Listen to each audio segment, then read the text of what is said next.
to Ahleuchatistas. Ok, siamo qui stasera dal Caffè delle Arti di Catanzaro con how you pronounce your name?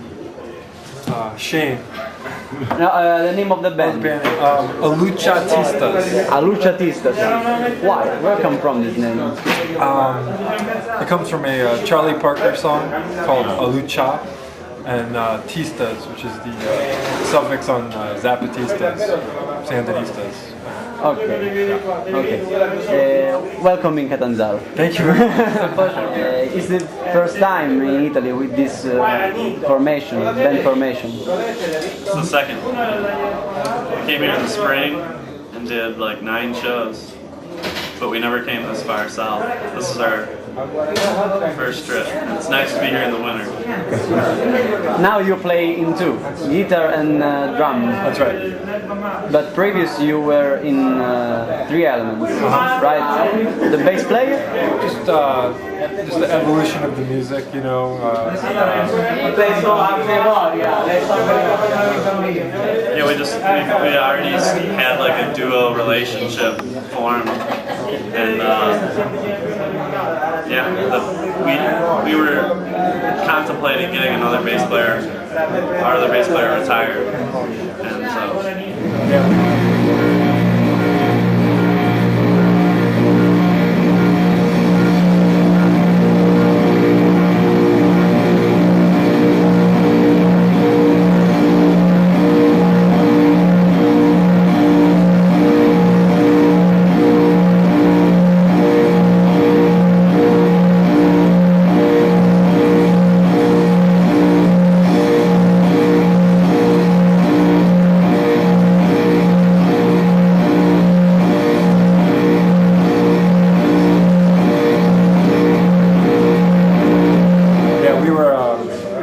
Joined the band as it was a trio.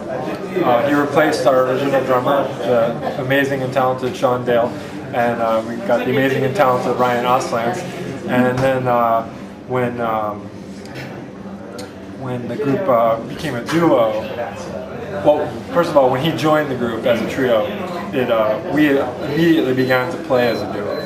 So we began writing music as a duo and playing all the time. And in addition to the trio formation of Aleuchatistas, and we were performing and doing that. And so when it was time to evolve into a duo, it made perfect sense for us to just introduce the elements of composition and form that had been traditionally in the Aleuchatistas music into these elements that we were working with, which involved more noise and different types of world music and also electronic music influence. And kind of merge the type of intense composition with those elements that we were kind of playing with as a duo and improvising. So that's why we remain a duo and remain consistent with the Aleuchatistas idea throughout its 9-year history. Yeah. In duo you have also a lot of the possibility of expression on the drum.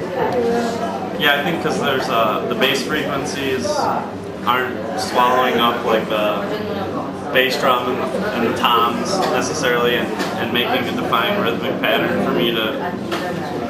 This one is your set that you use in every performance. No, it's different every night in Europe. Okay. Because I bring my cymbals, he brings a guitar and pedals, and everything else is different every night. So, but this is a very nice drum set. Okay. You like the drum and the amplifier? Yeah. It's good? Okay. Yeah, quality, yeah. This whole place is great. What kind of influences you have to make this kind of to do this kind of music?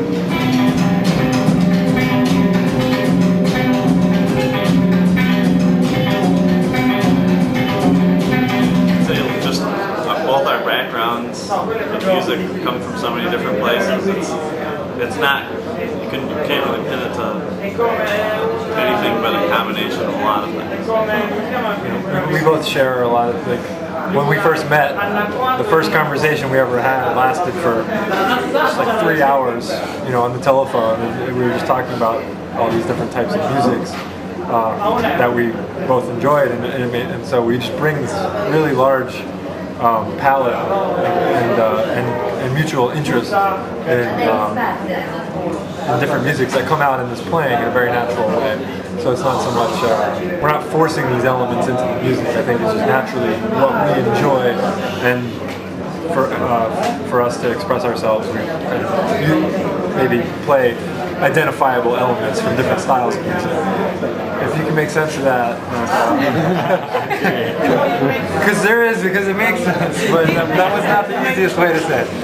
I see many similarities with bands like Pink Crimson in rhythmics, in atmosphere. It's right.